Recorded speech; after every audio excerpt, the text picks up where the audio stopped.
ñaar fukki at ñuy wàcc ci terrain yi. Le premier but du mondial marqué par un Africain. Dur, passe, tacle, passement de jambe, coup franc, dóor. Égalisation sénégalaise. bi bu njëkk bi ba bi mujj ñu àndandoo tooyal mayo bi. En quart de finale. am mbaa ñàkk ñu doon benn. Et le but, le Sénégal est éliminé. Oh, il a raté. donte sax ndam dëkkul fenn suñuy couleur la ñuy teewal. Vert, jaune, rouge. ak fu ñu mënti nekk ni gaynde yi ñu doon amul bàyyi ndax benn lañu.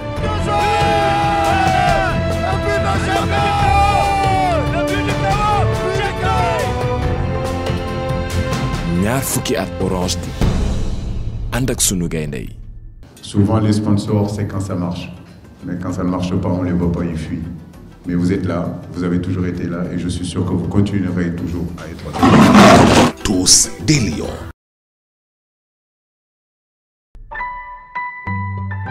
Orange.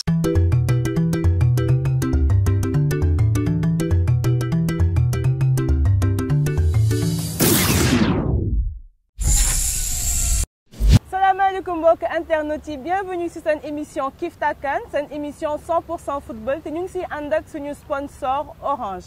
tàmbali compétition ci dëkk yombul te loolu égyptiens yi xamoon nañ ko cependant pharaon yi tàmbali nañ dugg nañ ci seen kan bu baax grâce à Moustapha Trezeguet bu ñu gën a ràññee ko Salah. Bonjour Liti.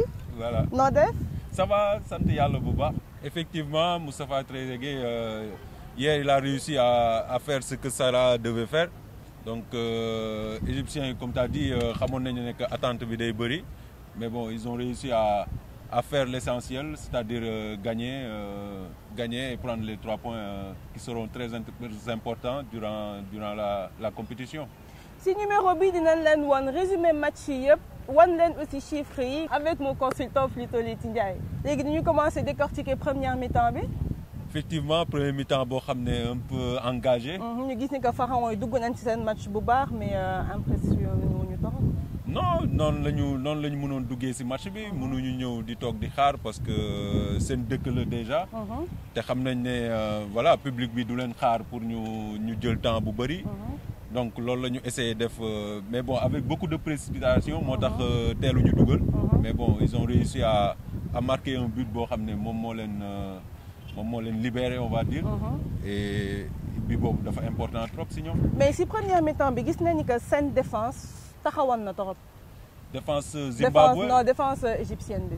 oui dañuy taxaw c'est-à-dire dañuy taxaw en même temps dañuy nekk ci disposition boo xam ne foog ñu attaquer.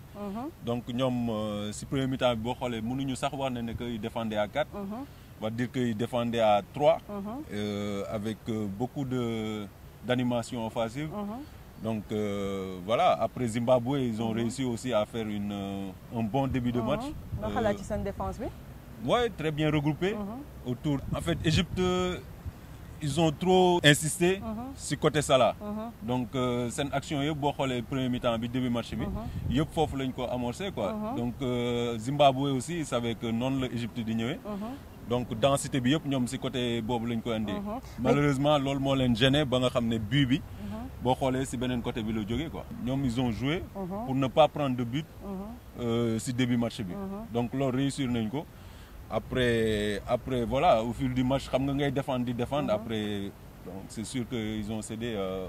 ci deuxième mi-temps bi retour vestiaire ñu gis ni que intensité match bi wàññeeku na torop égyptiens yi xaw ma ndax coono bi wala leen jàppoon wala tàngaay bi mais gis nañ ne que Zimbabwe yi dañoo ñëw gën a jàpp confiance.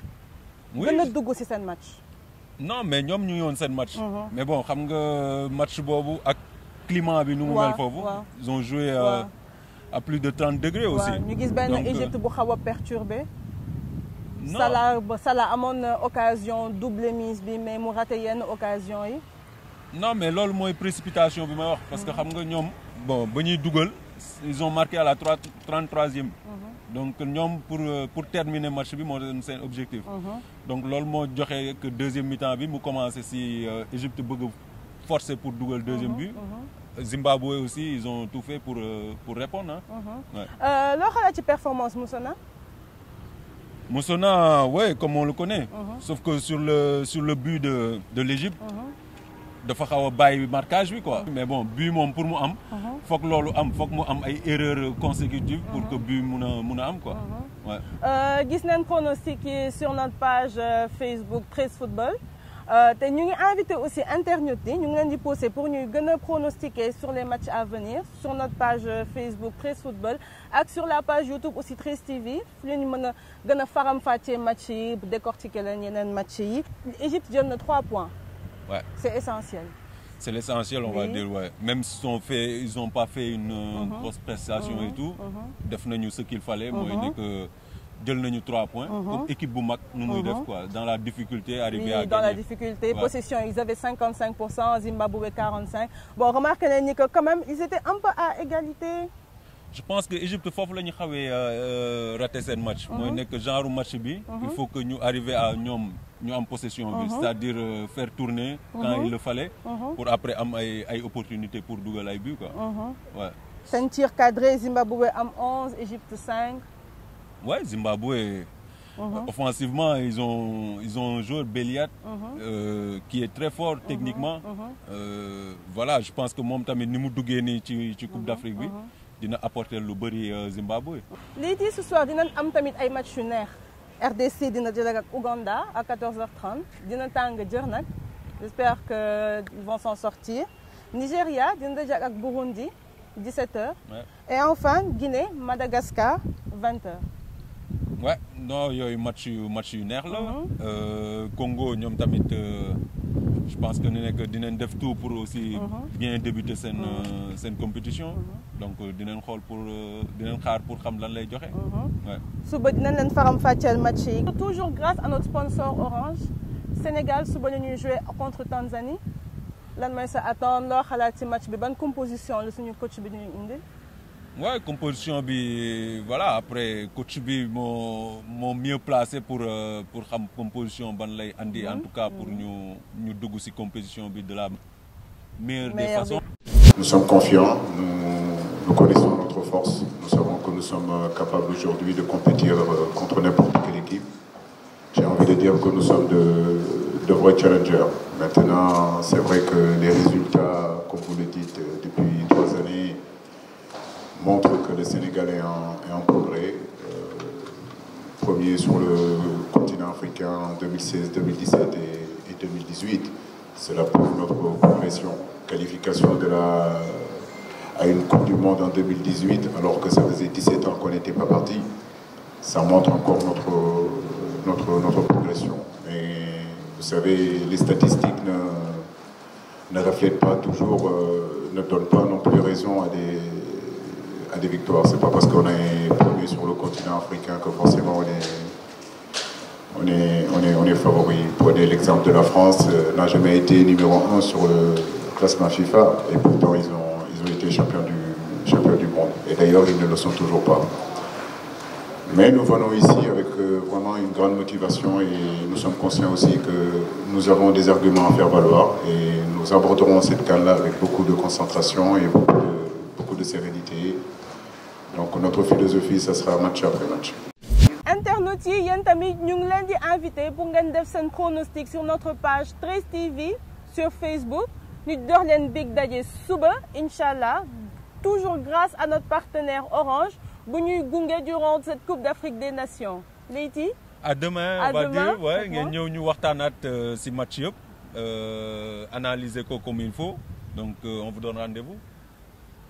À demain. À demain. Et c'est El Hadji Diouf qui est lancé. ñaar fukki at ñuy wàcc ci terrain yi. Le premier but du mondial marqué par un Africain. Doute, passe, tacle, passement de jambe, coup franc, dóor. Égalisation sénégalaise. bi bu njëkk bi ba bi mujj ñu àndandoo tooyal mayo bi. En quart de finale. am mbaa ñàkk ñu doon benn. Et le but, le Sénégal est éliminé. Oh, il a raté. donte sax ndam dëkkul fenn suñuy couleur la ñuy teewal. Vert, jaune, rouge.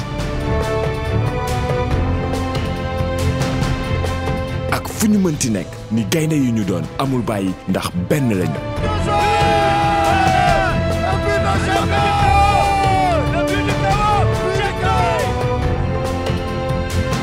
ñaar fukki at Orange di ànd ak sunu gaynde yi.